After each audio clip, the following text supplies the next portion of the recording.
Y si ya hablaste de Faber y dijimos que era el revolucionario, tenemos a la conformista. Sí, total. Hay de todo. Claro, ¿por qué Montag se emociona tanto cuando ve a Clarice y a su familia comiendo y hablando juntos? Pues porque tiene la contrapartida en su propia casa, que es Mildred, que es la mujer que simplemente está viendo televisión todo el tiempo. Sí, ¿ya? en TikTok ahí el día entero. Básicamente, que se nos presenta como una mujer vacía, alienada, obsesionada con los programas de televisión, desconectada del mundo completamente. Real. Tanto ella como sus amigas. Ella se reúne en su casa con sus amigas y lo que hacen es sentarse a ver televisión. O sea, se sientan a ver televisión como que nos sentemos, no sé, un grupo de gente a ver las Kardashian o algo así. Sí. Bueno, y que eso sea. Y entonces, Mildred representa la deshumanización, la sumisión del sistema. Creo que es un personaje interesante. Creo que Bradbury le metió bastante caña a este personaje. Creo que la maltrató un poquitico. Sí, yo creo que de todos los personajes de Fahrenheit es como la que menos, vamos a decir, a la que menos tratamiento literario le dio Bradbury, tratamiento narrativo y ni profundidad, ni... O sea, a lo mejor lo hizo con el mismo objetivo de mostrarla tan superficial como exacto, era. A lo mejor lo hizo como para eso, como para que la gente como que wow, o sea, que es superficial. En ocasiones yo veo algo de sesgo machista. Exacto, en ocasiones se ve un poco... Mildred se nos presenta... más allá de lo que... Esto no es spoiler porque esto aparece al principio, exacto. Pero Mildred aparece al principio de la obra, de la novela, tirada en el piso, suicidándose. Sí. Bueno, había estado, ya estaba con las pastillas en vena, y cuando Montag llega a la casa justo después de encontrarse a Clarice, lo que se encuentra es a su mujer tirada en el piso, muerta, que luego vienen y la resucitan, ok, y no es la primera vez que pasa. Entonces, claro, cuando ves este personaje así, que te lo presentan de esa manera, vacío, luego cuando Montag, esa parte en la que Montag ya está decidido a ser un revolucionario, un rebelde y un loco. Y sale con un libro a leer un poema a las mujeres en la sala de su casa. Las mujeres se ofenden, se horrorizan, reaccionan con incomodidad, se ponen a llorar. Y una, de hecho, se va y dice que no va a volver nunca más, dice no vuelvo aquí nunca más. Y Mildred se avergüenza tanto de lo que está haciendo su marido, ya es tan contraria a él y está tan vacía y no entiende, no logra entender porque Montag le dice vamos a sentarnos, vamos a leer un libro entre tú y yo, vamos a intentarlo. Mildred le dice que no quiere saber nada de esto, y luego ese ataque que él tiene, Mildred termina haciendo nada, lo deja, lo traiciona. Lo traiciona, se va y bueno, es la causante de el personaje de la explosión de vamos a decir el desenlace cuando llega así el momento cúspide casi de la novela. Que es cuando... ¿Spoiler o no spoiler? No, sí, te estamos hablando. Cuando Mildred directamente pues lo acusa a Montag, al cuerpo de bomberos, a su propio cuerpo de bomberos, y bueno. Y nada, y pasa lo que tiene que pasar. Pasa lo que tiene que pasar, lo que pasaba cuando te descubrían con libros en la casa. Sí. Y así como estamos comentando, es como también llega ya el clima de esta historia, como acabamos de decir. Montag traicionado por Mildred, traicionado incluso, por su propia mujer, a su propio grupo de compañeros. Mala mujer. Era el propósito, yo creo, también de Mildred en esta historia, como estuvimos comentando en algún momento. O sea, en casi todas las distopías siempre hay un personaje que es como el traidor, que es como el que te delata, el que jode al protagonista, el que le hace algo detestable. Siempre hay un chivato. Siempre hay Mildred, en 1984, no recuerdo el nombre ahora del personaje, pero es el amigo de... Ajá. Esta chuncha. La cedrista. No. Pero bueno, o sea, a raíz de todo esto, de la traición de Mildred y todo esto, Montag es obligado a quemar su propia casa.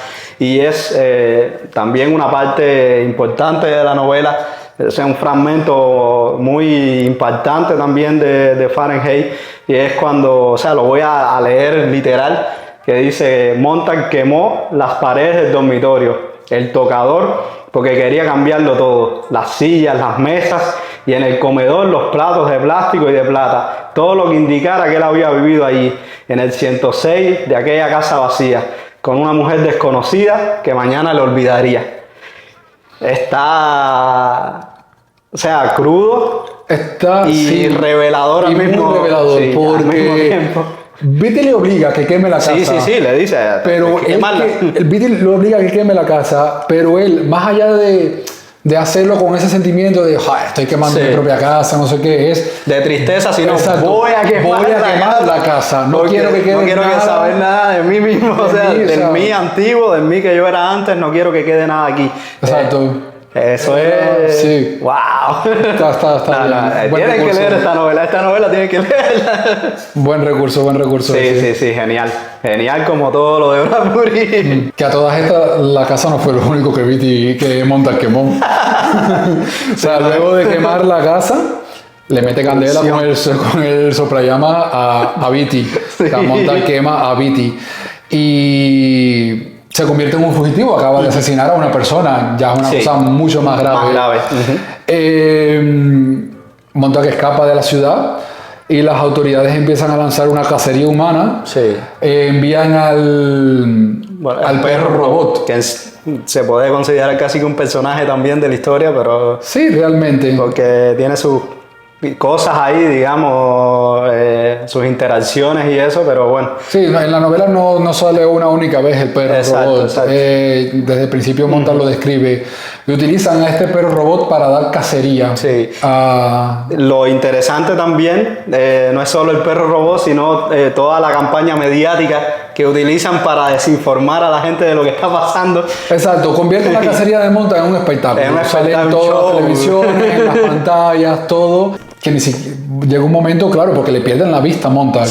Y llega un momento en que esa persona que sale en las pantallas de las televisiones ya no es Montag, pero show must go on. Sí, el show debe continuar y de cualquiera. Entonces vamos a coger, ya que no tenemos a Montag porque no aparece, porque se nos ha escapado, venga, otro actor y dale. Un pardillo ahí, a cualquiera, a un actor, y vamos a enseñarle a la población como que este es Montag y que lo vamos a atrapar. Exacto. Y a todas estas, pues... Colateral. La guerra. Sí. Esta es una guerra que se viene anunciando en todo el libro. En toda la novela están diciendo que hay una guerra, que bueno, que va a pasar, que va a durar 2 días nada más. Esa guerra. Que no se preocupen, que una de las amigas de Mildred lo dice, sí, mi marido va para la guerra. Sí, 2 días. Sencilla, son dijeron que eran 2 días nada más. Entonces sí, pues esa famosa guerra, que era como un fantasma en toda la novela, pues ya, justo se acaba de declarar. Sí. Y así, en tanto huye de todo esto y se esconde para no ser atrapado y todas estas cosas, Montag se encuentra con algo que Bradbury en el libro llama hombres libros, que es simplemente un grupo de personas que se reúnen a memorizar los libros y todas estas cosas, como los libros están siendo quemados para no perder el conocimiento. Algo muy parecido a lo que pasa en la película del libro de Eli. ¿Has visto la película? La de Denzel Washington, que él está así todo el tiempo memorizando un libro, al final el libro es la Biblia y todo esto. Una película también súper interesante, pero es algo así, o sea, estos hombres libros memorizan obras literarias y se dedican a preservar el conocimiento. Y entonces, mientras se une a este grupo... Sí, que esto no ocurre en la ciudad. Montag sale de la ciudad y todo eso. La ciudad por la línea del tren. Que es el que le dice que coja por ahí, coge caminito. Coge tu camino. En el medio de descampado de noche se encuentra a estos hombres. Con estos hombres.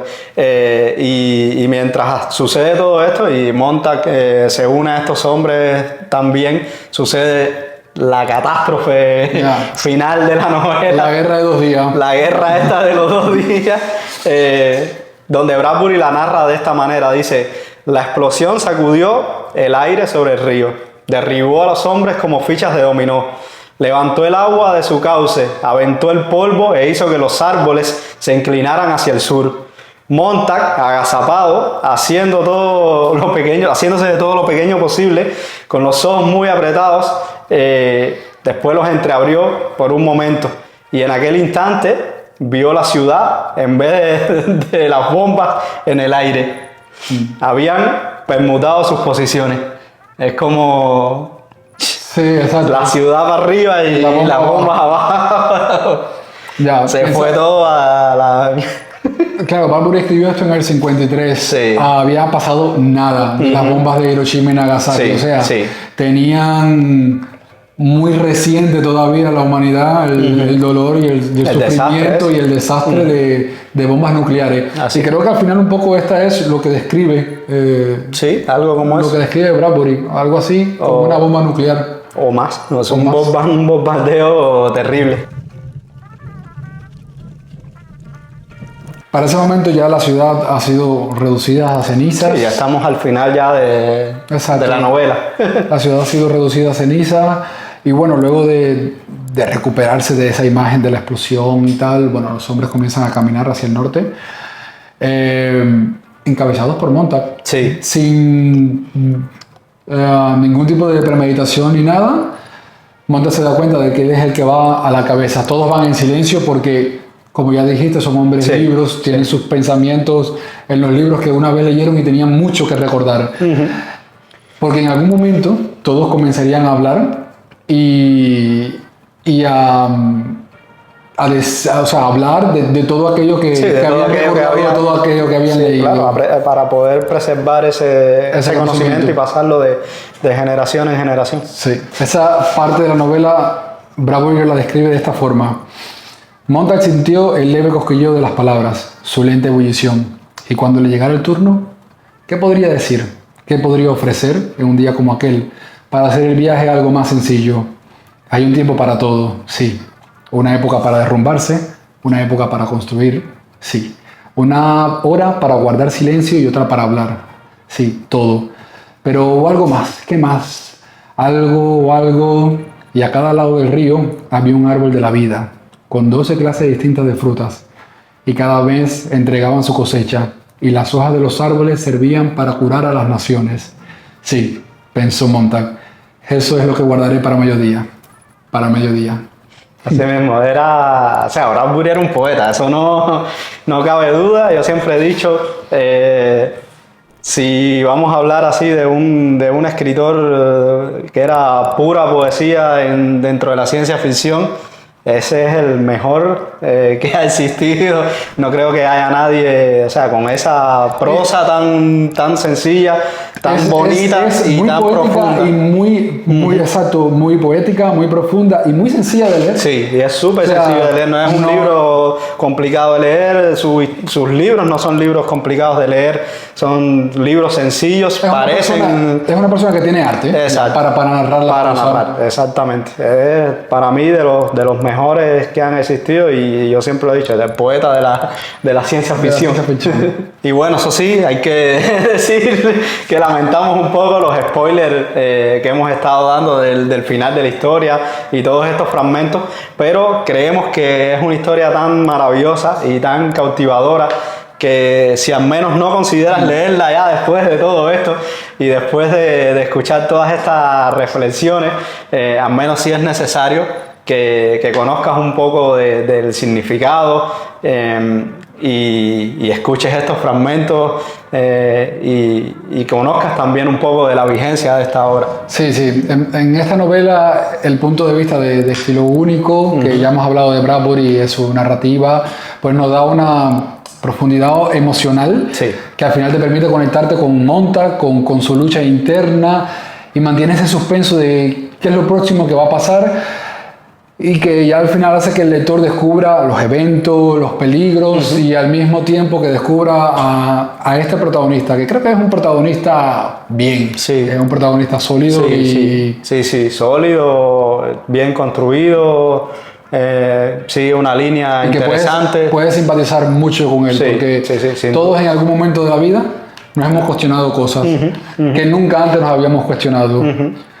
Y pensamos, ¿debería seguir haciendo esto que he estado haciendo siempre? Entonces, Sí, es claro, muy vigente. Y todo, su evolución, su lucha interna, sus pensamientos, ese querer pero no ver cómo, o querer pero no saber cómo cambiar algo. O sea, es interesante y un personaje muy, muy bien desarrollado por Bradbury. Esta novela también hay que decir que ha sido elogiada muchísimo, tanto por críticos como por lectores en todo el mundo, y es considerada sobre todo una advertencia profética sobre los peligros de la censura, la manipulación mediática y la alienación tecnológica. Temas que siguen siendo muy vigentes en la actualidad. Sí, sí. Además de su influencia cultural, la capacidad de inspirar reflexiones sobre la importancia de los libros también. Y la libertad de expresión. Sí, también. Eso es importante. Que también hubo críticas negativas como ocurre. O sea, que nos gusta a nosotros no significa que le gusta a todo el mundo. Sí, sí, es obvio. Así es. En cuanto a las críticas, muchos han argumentado que su estilo es demasiado simbólico, lo que digamos que lleva a hacer que no conecte bien con algunos lectores porque se vuelve algo complicado de entender todas las alegorías y todas las conexiones que hay en la novela. Eso echa por tierra completamente lo que dijimos hace un momento. Sí, realmente es una crítica, pero o sea, yo digo que a veces también depende mucho del lector que esté leyendo la novela. O sea, desde mi punto de vista, a mí me parece una novela súper sencilla de leer, súper interesante. Es verdad que a veces hay cosas significados y dobles sentidos y cosas así que no es fácil a veces capturarlos si tú no estás pensando directamente en esa situación o en eso que se está narrando. Pero fuera de eso, es una novela sencilla de leer. Yo leo cuentos de hadas, te lo digo yo que es fácil de leer. Sí. Es fácil de leer. Sí. Además, también se critica a personajes secundarios, ya lo habíamos hablado, como Mildred y Clarice. Las critican por estar poco desarrolladas y quizás por ser un poco más un recurso simbólico que un personaje completo. Algunos lectores también, dijeron que la trama era predecible, que han cuestionado la falta de explicaciones sobre... Sí, sobre cómo se llegó a todo... Cómo llegaron a cuestionar la censura y todo. La censura, cómo la sociedad llegó a prohibir los libros, todas estas cosas. Se nos ha quedado un programa ya bastante denso, ¿no? Un poquito, pero algunas veces sí hay que ponerse serio. Bueno, he dicho todo esto y considerando que la novela está en tu top 5, considerando que ahora en el siglo XXI es el momento que mejor se ha encontrado la humanidad nunca, ¿crees que esta novela de cierta manera sigue vigente, está vigente actualmente? ¿Estamos en ese futuro que dijo Bradbury?